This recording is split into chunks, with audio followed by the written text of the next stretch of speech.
آ جائیں یغفر لہم انہیں معاف کر دیا جائے گا ما وہ چیزیں قد سلف جو کر چکے وَإِن اور اگر یعودوا پھر وہی کریں فقط بے شک مگر گزر چکی سنت الاولین طریقہ پہلوں کا وقاتلوہم اور ان سے لڑیں حتی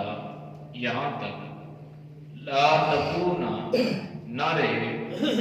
فتنہ کوئی فتنہ فساد ویکون الدین اور ہو جائے دین کلہ سارے کا سارا للہ اللہ کے لیے فین بس اگر انتہوا وہ باز آگے فین اللہ پس بے شک اللہ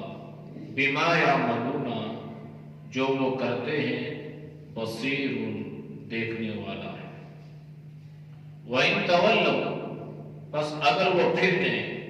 فَاعْلَمُوا پس جان لو ان اللہ بے شک اللہ مولاکم تمہارا مددگار ہے نعم المولا کیا خوب مولا ولی حمایتی ہے ونعم النصیر اور کیا خوب مدد کرنے والا ہے آیات کا ماقبل آیات کے ساتھ ربط اور تعلق یہ تھا کہ ان لوگوں کا ذکر اللہ نے فرمایا جو اپنا سرمایہ اپنا مال اپنا پیسہ اپنی صلاحیت دین کو روکنے کے لیے استعمال کرتے تھے اللہ نے ان کی مذمت یوں بیان فرمائی کہ پھر ایک دن ایسا آنے والا ہے کہ یہ لوگ اپنے کیے پر افسوس کریں گے پچھتائیں گے افسردہ ہوں گے لیکن اس وقت سوائے حسرت کے سوائے افسوس کے سوائے ہائے ہائے کرنے کے ان کے ہاتھ میں کچھ بھی نہیں آئے گا اور نہ ان کا یہ شور مچانا ان کا واویلا کرنا اور ان کا ہائے ہائے کرنا ان کو کوئی فائدہ دے گا تو اللہ نے اس چیز کو بیان فرمایا کہ انسان کی خوش نصیبی یہ ہے کہ اس کا سرمایہ اس کی دولت اس کا وقت اس کی جان اس کا مال یہ دین کے بلند ہونے کا ذریعہ بنے دین کے پھیلنے کا ذریعہ بنے اور اعلاء کلمت اللہ کی بلندی کا ذریعہ بنے تو اس پر اللہ بھی راضی انسان خود بھی اس پر خوشی کا اظہار کرے گا اور خدا نخواستہ اس نے اپنی ساری صلاحیتیں ایسے طور پر استعمال کی کہ جس کی وجہ سے دین کو نقصان پہنچا تو اس کے لیے سوائے افسوس کے کوئی اور دوسرا راستہ نہیں ہوگا تو اللہ نے ذکر کیا کہ یہ ساری چیزیں اللہ بیان کر رہا ہے تاکہ پاک ناپاک اچھے برے لوگوں کو اللہ جدا جدا کر دے پتہ چل جائے کہ کون سے اچھے ہیں کون سے برے ہیں آج کی آیات میں اللہ نے ان کافروں کا ذکر فرمایا کہ جو اپنا سرمایہ اپنی دولت دین کے راستے میں روڑے اٹکانے کے لیے خرچ کرتے تھے تو اللہ نے فرمایا قل آپ صلی اللہ علیہ وسلم سے کہ آپ کہیں آپ اعلان فرمائیں للذین کفروا ان لوگوں سے جو کافر ہیں یعنی آپ کھل کر کافروں سے یہ اعلان فرما دیں اس میں ان سے ڈرنے کی کوئی ضرورت نہیں ہے بڑی دلیری کے ساتھ بڑی جرأت کے ساتھ آپ یہ اعلان کر دیں ان ينتهوا یغفر لهم ما قد سلف اگر وہ اپنی حرکتوں سے باز آ جائیں تو ان کی پچھلی جو زندگی ہے پچھلے جو کام ہیں پچھلی جو خباثیں ہیں اللہ کو معاف کر دے گا اگر وہ اپنی حرکتوں سے باز آ جائیں تو اللہ نے یہ شرط لگائی اگر باز آ جائیں تو اللہ ان کو معاف کر دے گا، اور جو اپنی حرکتوں سے باز آگے اللہ نے ان کو معاف کر دیا۔ حضرت خالد بن ولید غزوہ احد میں مسلمانوں کی شکست کا سبب اور ذریعہ بنے، لیکن یہ اپنی حرکتوں سے باز آگے۔ پہلے جس طرح اسلام دشمنی میں یہ پیش تھے، پھر اللہ نے ان سے کام لیا کہ اسلام مخالف دشمنی میں پھر یہ پیش رہے۔ تو اللہ کے نبی نے ان کو سیف اللہ کا لقب دیا، باز آگے اللہ نے ان کو معاف کر دیا۔ حضرت ابو سفیان رضی اللہ تعالی عنہ اسلام دشمنی میں پیش غزوہ احد میں نقصان پہنچنے کا جو سہرا ہے وہ حضرت ابو سفیان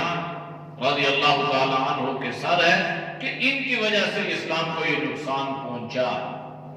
لیکن اپنی حرکتوں سے بعد آگے تو اللہ نے ان کو کیا کر دیا؟ معاف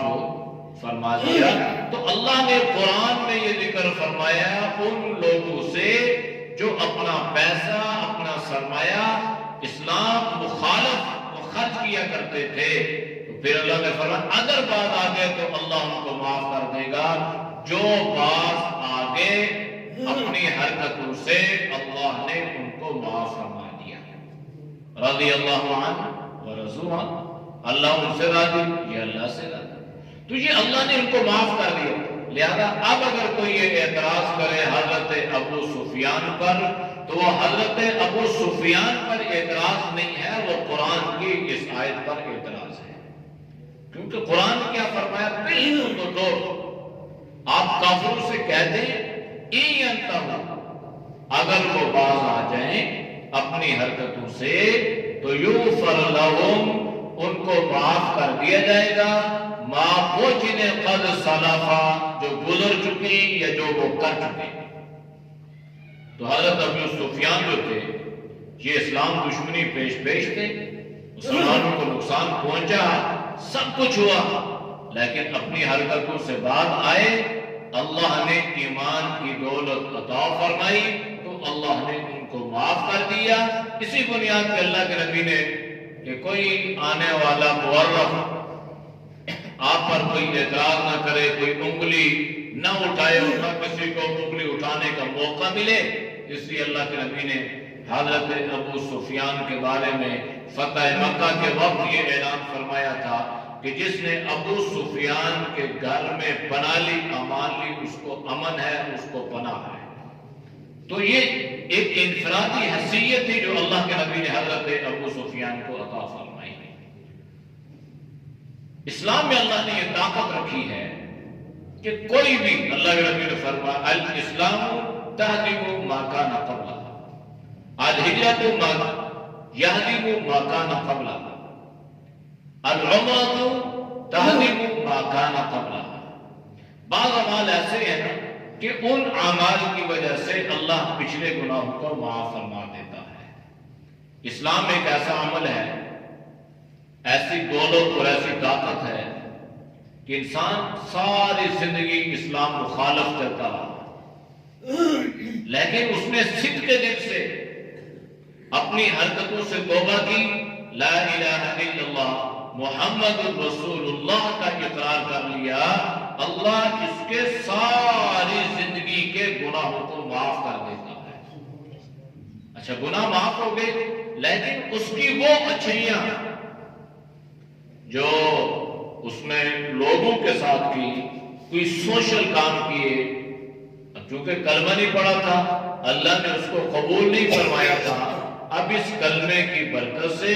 اللہ اس کی وہ پرانی جو اچھائیاں تھی، برائیوں کو تو اللہ نے مٹا دیا، معاف کر دیا، اور اچھائیوں کو اللہ قبول فرما لیتا ہے۔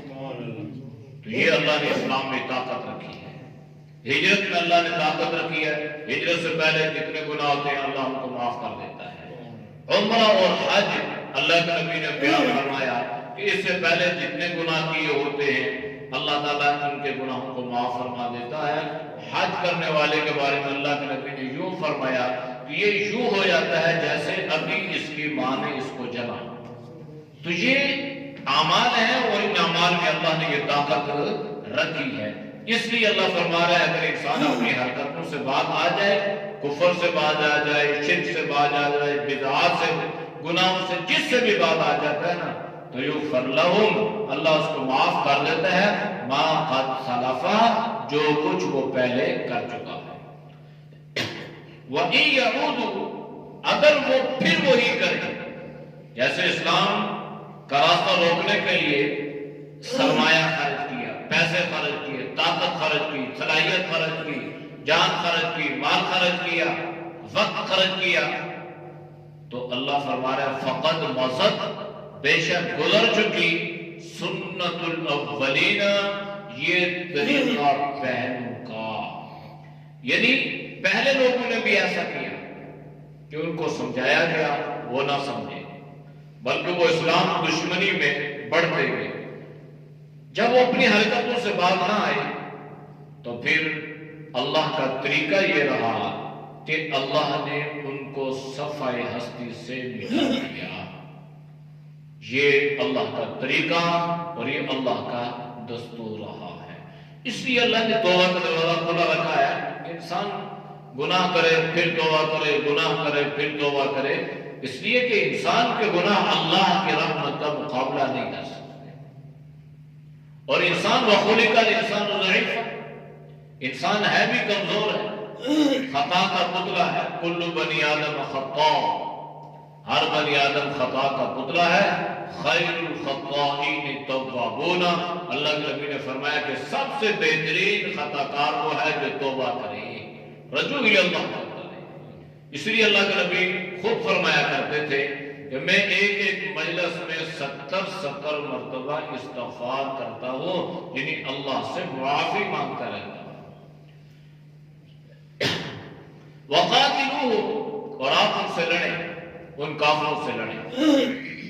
کہاں تک لڑیں؟ حَتَّى لَا تَكُونَ فِتْنَةٌ، یہاں تک کہ یہ خرابی ختم ہو جائے،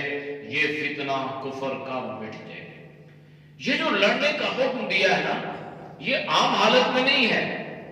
کہ جو کافر جہاں کہیں رہتا ہو اور مسلمان یہ کہے جی کہ اللہ نے ہمیں ان سے لڑنے کا حکم دیا ہے، لہذا اب سارے مسلمان ایک کافر کے اوپر ٹوٹ پڑے اور اس کو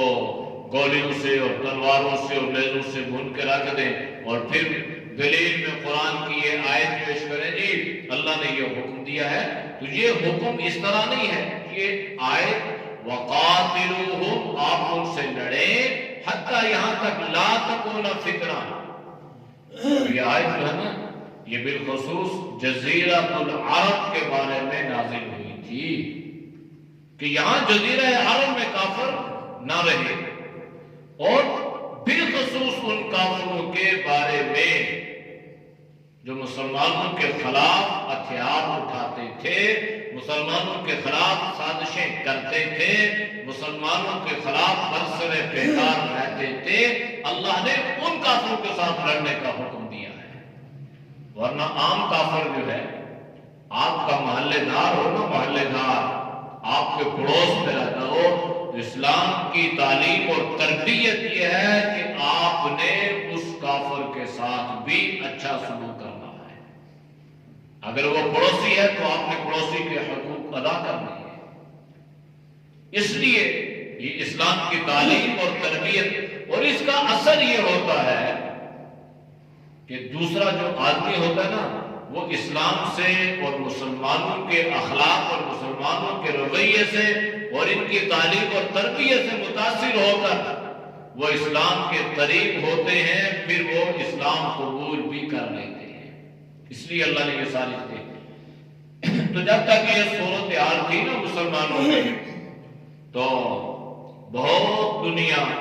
مسلمانوں کے رویوں کو، مسلمانوں کے اخلاق کو، مسلمانوں کی تعلیم اور تربیت کو دیکھ کر دائرہ اسلام میں داخل ہوئے۔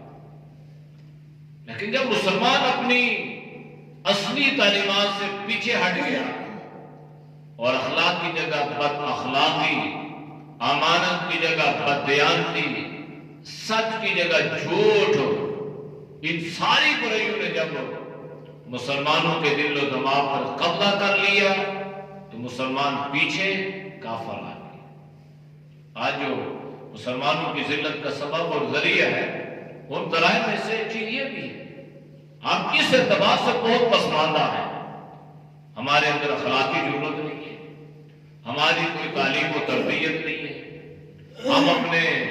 دین اسلام کو فالو نہیں کرتے،